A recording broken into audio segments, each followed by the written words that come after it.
자, 오늘 나라 사랑이라는 제목으로 여러분과 말씀을 나누겠습니다.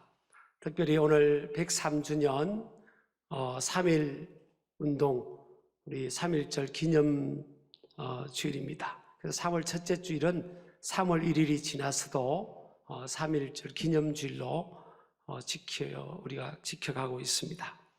왜냐하면 왜 기념주일의 의미를 두는 것보다도요, 그때를 생각하면서 역사가 주는 교훈, 역사가 주는 그 진실, 또 진리가 있어요. 그것을 통해서 우리가 교훈을 잡고 과거의 역사를 통해서 현재를 조망하고 미래를 바라보는, 그래서 참된 방향과 정체성을 세우는 그런 것을 위해서 기념주의를 드리면서 또 그 속에서 역사가 주는 메시지를 우리가 붙들기를 원합니다. 저는 3.1 운동을 하면 물론 저나 여러분들 그때 태어나서 생존하신 분들은 아무도 안 계실 거예요. 그래서 과거에 103년 전의 일이니까 감흥이 오지 않는 분들도 꽤 많이 있겠죠. 그러나 어떤 역사보다도 저는 3.1 운동 이것을 우리가 조망해 볼 때 굉장히 보람 있고 또 의미가 있더라고요. 특별히 목회자로서 또 하나님의 택한 백성으로서 또 한국교회를 섬기는 입장에서 참 의미가 있다. 그리고 신났습니다. 저는 개인적으로 막 신이 나더라고요. 물론 일본의 압제에 억압받는 그 상황은 너무나 암울하고 힘들었겠죠. 그 안에는 우리 믿음의 선배들도 있었습니다. 그 당시에 한국 사회가 남북한으로 나눠져 있지 않았기 때문에 그럼에도 불구하고 인구가 한 2천만 명쯤 됐대요. 지금 우리가 남북한이 합치면 7천만이 넘잖아요.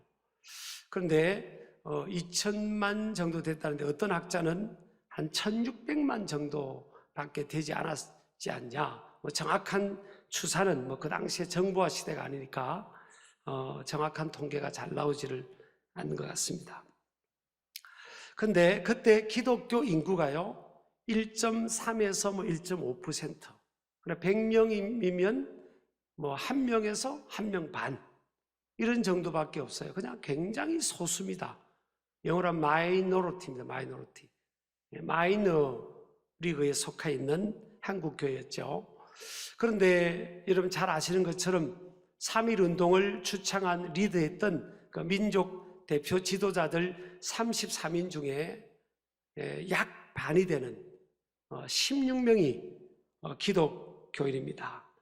그 중에는 이성훈, 박희도, 이갑성, 오하영, 최성모, 이필주, 김창준, 신석구, 박동환, 신홍식, 양전백, 이명용, 길선주 이분은 목사님이시죠. 유여대, 김병조, 정춘수 이런 분들이 다 기독교인들입니다.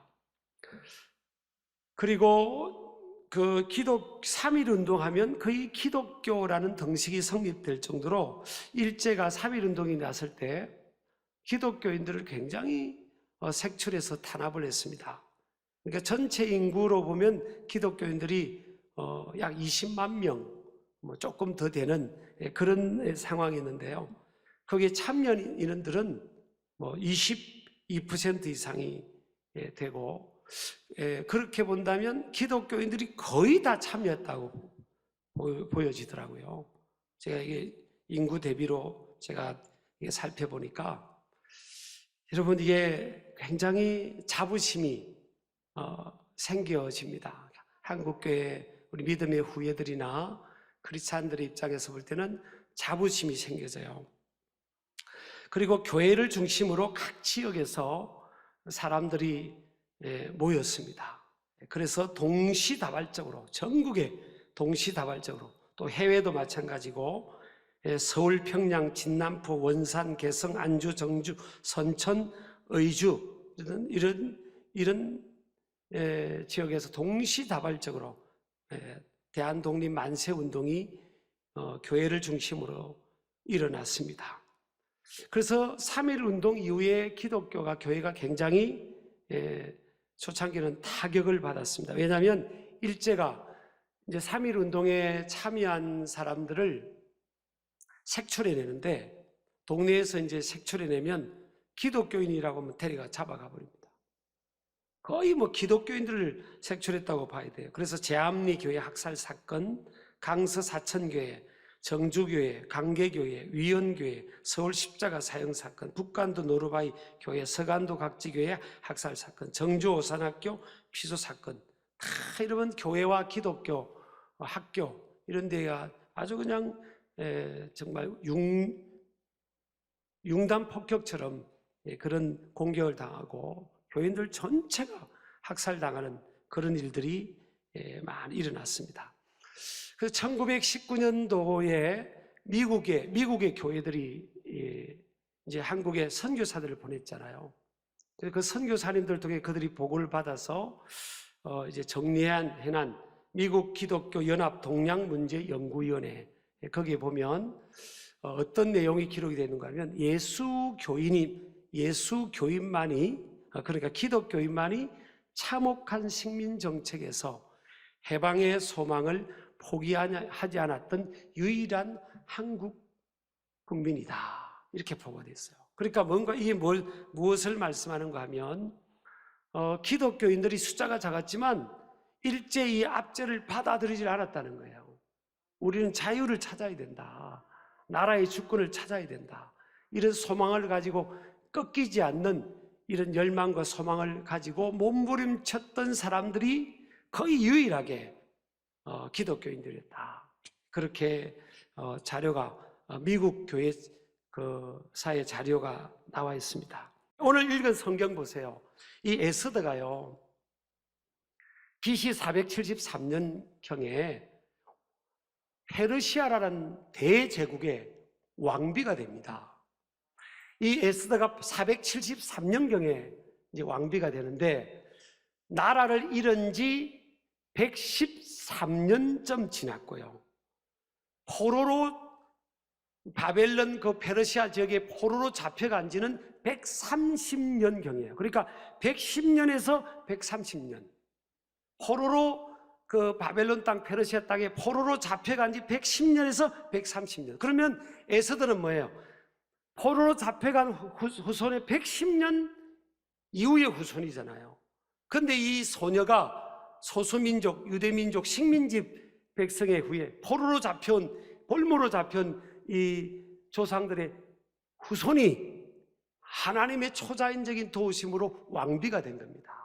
조그마한 나라의 왕비가 된 게 아니고요, 페르시아라는 대제국의 다리오 왕의 아들이었던 아하수에로 BC 485년부터 464년까지 19년인가요? 21년인가요? 그 통치했던 그 대제국의 왕의 왕비가 됩니다. 부모가 없어요. 사촌 오빠 모르드게 밑에서 컸는데, 근데 그 앞에 왕비가요, 왕이 부르는데, 아하수에로 왕이 부르는데 안 간 겁니다. 파퇴한다고.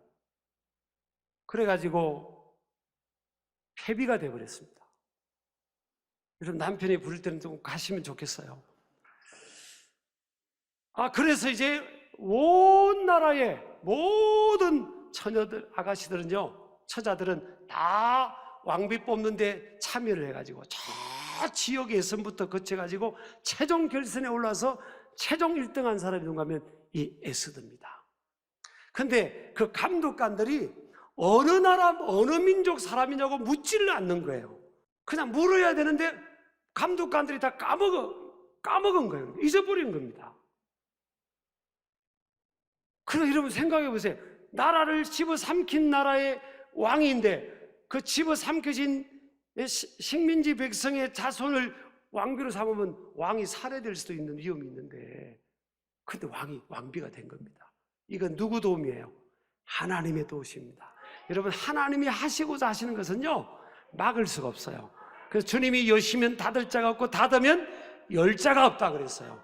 하나님이 여시도록, 하나님이 도와주시도록, 저와 여러분 하나님을 의지해야 될 줄을 믿습니다. 자, 그런데 그때 그 페르시아 대제국의 2인자가 누구였는가 하면 하만이라는 그런 신하였어요. 하만이 2인자가 됩니다. 이 하만이 굉장히 교만하고 간교한 사람이에요. 자기가 길에 다니면요 얼마나 권력이 대단한지 백성들이 다 무릎 꿇고 절을 했어요. 근데 딱 한 사람만 절을 안 하는 겁니다. 그게 누군가 하면 에스더의 사촌오빠 에스더를 키웠던 모르드게입니다. 모르드게는 자기는 하나님만을 예비한다. 그래서 사람한테 굽실거리지 않겠다는 거예요. 그런데 하만이 오는데도 뻣뻣하게 서니까 저거 누구냐고 그랬더니 신하가 어느 나라 사람이냐 그랬더니 유대 민족의 사람이라는 거예요. 그러니까 이 하만이요 그러면 저놈도 죽이고 유대 민족을 다 죽여버리자. 유대인들이 여러분 전 세계 그때 뿔뿔이 흩어져 살았잖아요. 이런 상황이 이제 해서 왕의 마음을 얻고 간교하게 해서 왕이 못 모르고 허락을 합니다. 네가 그럼 다 해라. 내가 왕의 반지 줄게.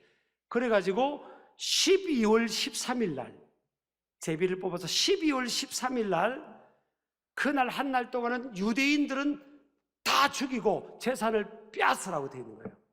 왕의 명령이 떨어진 겁니다. 그 사실을 알았던 그 하나님의 택한 백성들이 어떤 일이 있겠습니까?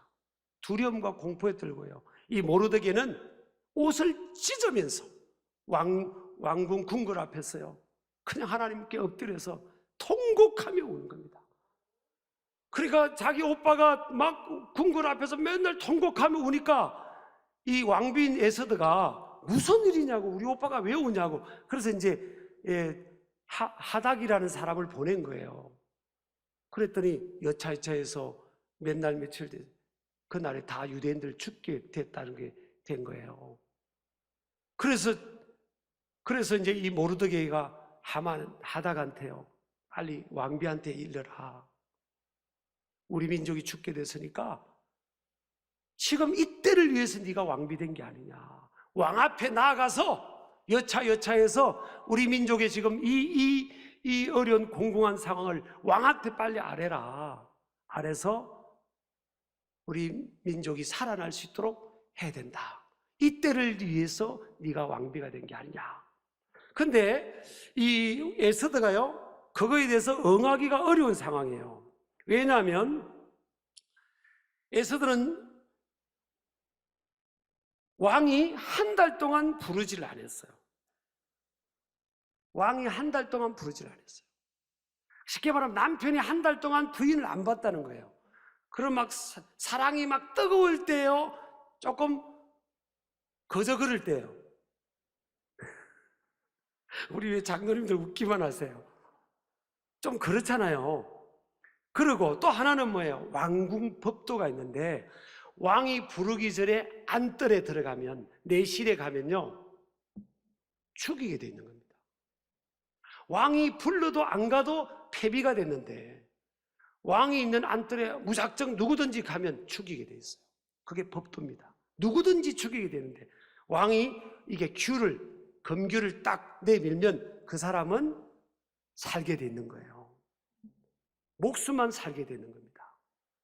그러니까 못 가는 겁니다. 왕이 부르기 전에는. 그래서 오빠, 왕이 한 달 동안 나를 찾아온 적도 없고 왕이 부르기 전에 오빠도 알지 않냐? 왕한테 나아가지를 못한다. 상황이 이러니까 나는 어떻게 할지 모르겠다. 그랬더니 이 모르드게가 보통 믿음의 사람이 아닙니다. 뭐라고 말인지 아십니까? 네가 만약 여기서 잠잠하면 하나님은 다른 방법으로 우리 민족을 구원할 거다. 그러나 너와 네 가정은 멸망할 거다. 그렇게 말을 또 던진 겁니다. 그랬더니 에스더도 믿음의 사람 아닙니까?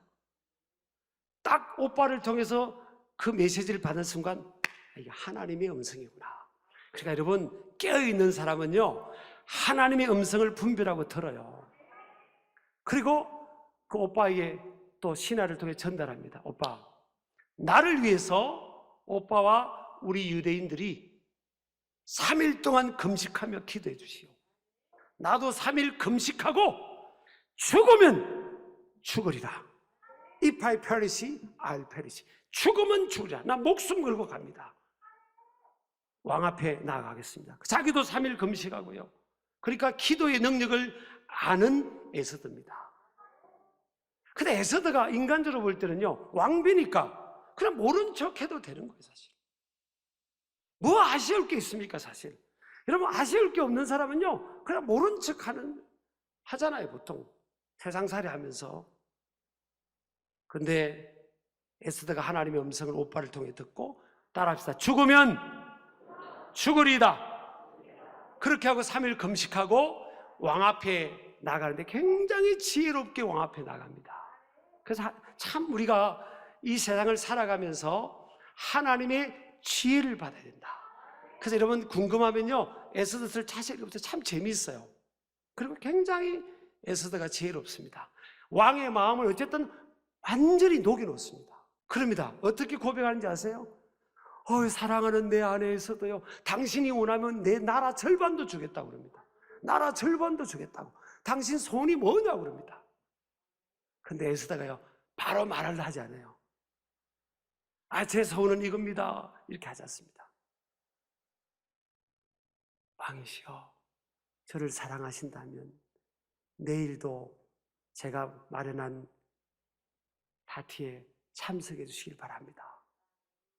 그러니까 왕이 그렇게 하겠다는 겁니다. 그러니까 내일 왔더니 왕이 궁금해서 견디지를 못하잖아요. 뭘 원하느냐 왕이요, 왕비요. 그리고 왕비가 잘 왕을 지혜롭게 이렇게 잘 마음을 움직이더라고요, 성경에 보니까. 그래서 이제 그 사정을 딱 말한 겁니다. 우리 오빠도 죽고 나도 죽고 우리 민족 다 죽게 됐다고. 무슨 그런 일이냐?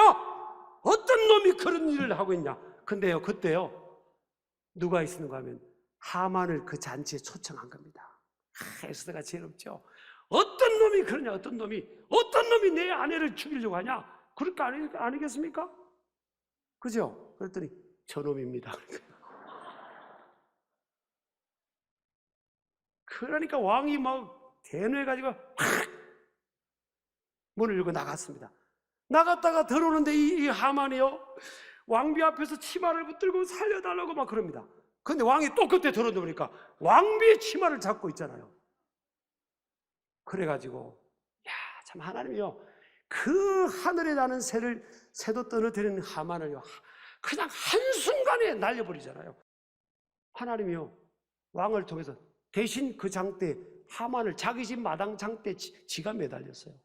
그리고 하만의 재산하고 하만의 그 2인자의 자리를요 에스더의 오빠인 모르드게한테 초월하여 버린 겁니다. 여러분요, 죽으면 죽으리다 합니다. 죽고자 하면 살고, 살고자 하면 죽는 겁니다. 저는 이걸 이제 성경을 보면서 3일 우리 기념주의라고도 다 맞구나. 그래, 성경의 정신이 여러분, 신앙이 바로더라고 말씀이 들어가면요 애국자가 될 수밖에 없어요. 나라와 민족을 사랑할 수밖에 없어요. 저는 이제 우리나라의 전쟁이라면 나도 총 들고 나갑니다. 나는. 네? 믿음이 들어왔고 신앙이 들어오면 이 성경은요, 이 나라와 민족에 대한 정확한 애국심과 나라 사랑, 이 정신이 들어가 있잖아요. 그렇죠? 여러분, 도망갈 겁니까? 우리는 싸웁니다. 몇 년 있어요 그냥 그렇게 가는데 110년 동안의 바벨론 페르시아 문화 속에 자랐고 그 교육을 받고 그 언어 속에 그 음식을 먹고 자랐는데 그 안 바뀌겠어. 근데 안 바뀌었다니까요. 이게 신앙의 힘이라니까요. 신앙이 들어가면요 민족성, 이 정체성도 안 바뀌어요. 이게 희한한 힘입니다. 이게. 그러니까 에스더가 목숨을 걸어버리잖아요. 목숨은 기적적으로 살아남을지 몰라도 폐비되는 거냐? 그냥 자동 폐비가 되는 거 아닙니까? 이게 이 나라 민족을 위해서 희생하는 마음이에요. 저는 우리 나라와 민족을 향한 성경의 정신이 뭘까? 3가지로 한번 읽겠습니다. 간단하게 정리했어요. 읽겠습니다. 시작. 나라 사랑, 민족 사랑은 하나님의 뜻이다. 두 번째, 자신의 지위와 역량으로 나라 공동체, 민족 공동체를 섬기고 헌신하는 것이 하나님의 뜻이다. 그래서 우리 아내 사모님이 어느 날 나라와 민족을 위해 기도하다가 그런 감동을 주셨대요. 나라를 위한 기도의 분량보다 불평을 하면 안 된다. 나라를 위한 기도를 충분히 한 사람만이 나라가 어떻고 우리 민족이 어떻고 이러쿵저러쿵 할 수 있는 자격이 있다는 거예요. 제가 그 말에 굉장히 도전이 돼서 됐습니다. 은혜가 됐어요. 세 번째는요, 나라와 민족의 구성원들 간의 어려움을 자신의 것으로 동일시함 가울로 해결을 위해 최선의 헌신의 짐을 지는 것이 하나님의 마음입니다. 나라와 민족이 어렵고 우리 이웃들이 없고 코로나 이런 팬데믹 상황에 지금 3년째 이 소상공인들 어려운 일들 얼마나 많은지 모릅니다. 여러분, 한국 교회 우리 믿음의 선배들이 숫자는 적었지만 일제시대 어려웠을 때 앞장섰잖아요. 그러니까 그 백성들 민초들의 마음을 얻었지 않습니까? 여러분, 이 어려울 때요 우리가 마음을 열고 이 어려운 이웃들을, 이 나라 민족의 문제를 짊어지고, 저는 이제 북한을 위해서도 기도합니다. 2천만 명이 넘는 북한 땅 우리 민족인데 어떻게 포기합니까? 저걸 쉽게 그렇게 할 수 있는 게 아니에요. 통일은 될 텐데 언젠가는 하나님이 언제 한번 열어주실 거예요. 근데 저분이 아시는데 우리가 가슴에 품어야 되지 않겠어요? 저는 요즘 신기하게도 올해가 되니까요 북한에서 오신 분들이 우리 한 민족 분들이 요즘 우리 교회로 많이 오세요. 우리가 와서 무슨 주고 그런 것도 아닌데 그냥 와서 은혜가 된다고 그래요. 예배드리고 힘이 된다. 이것도 하나님이 우리 교회를 보내시네. 뭔가 하나님이 우리가 하기를 원하시는 게 있는 것 같아요. 어쨌든 우리 이 나라와 민족을 우리가 사랑해야 됩니다. 사랑이라는 게 뭐예요? 에서드처럼 하나님 원한다면 내 가장 귀한 것까지도 우리나라 민족을 위해서 내놓을 수 있습니다. 우리 이웃들, 어려운 이웃들을 위해서 내놓을 수 있습니다. 그렇게 희생할 때 하나님이 어떻게 하십니까? 에서드 망하게 됐습니까?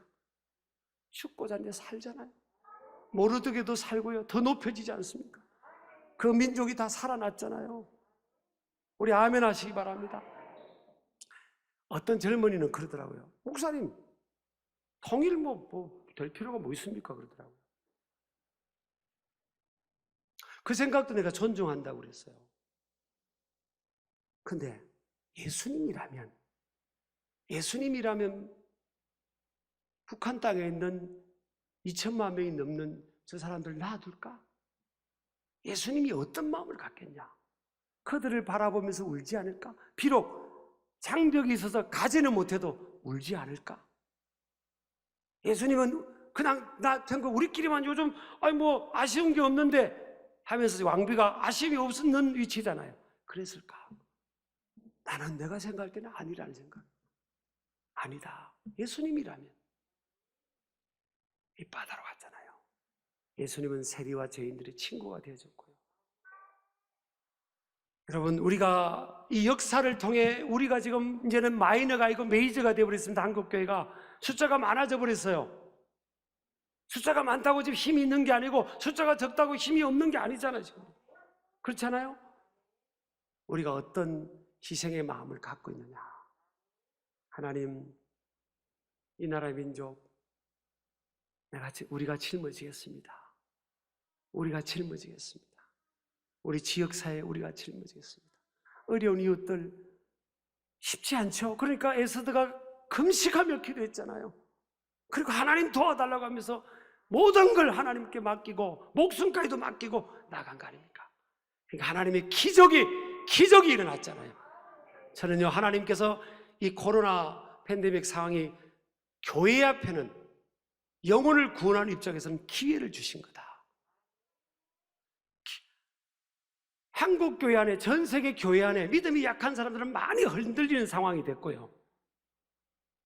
이 기본이 흔들려 버린 상황이 됐는데 오히려 예수님을 모르는 사람 세상에는요 지금 준비된 밭이 너무 어려우니까 나는 하나님도 모르고 예수님도 모르고 아무것도 모르는데 너무 어려우니까 누군가가 나를 건져주면 좋겠다고. 지금 어떻게 보면요 구원의 역사에서는 기회가 주어진 겁니다. 그럼 우리가 어떻게 하겠어요? 에스더처럼, 모두들 그렇게처럼 그렇게 몸을 던질 때 그들도 살려내고 우리는 더욱더 하나님 앞에 쓰임받게 될 줄을 믿습니다.